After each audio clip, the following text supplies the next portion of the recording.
Sa ilalim ng kubo. Hindi ko alam kung kailan nagsimula. Basta isang araw, napansin ko na lang, laging nawawala ang gamit ko.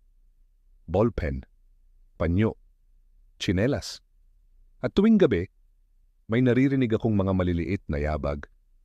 Sa ilalim ng sahig ng lumang kubo ni nanay, akala ko daga lang. Hanggang sa isang gabi habang natutulog kami, naramdaman kong may humihila sa kumot ko pababa, sa ilalim. Napadilat ako. At dun ko nakita, may maliliit na kamay. Maitim, matutulis ang kuko. Hinila ako pababa. Pagmulat ko, madilim, mabaho. Parang nasa ilalim ng lupa. May mga matang nakatingin sa akin, maraming mata. At may boses na bulong lang, isa ka sa amin ngayon.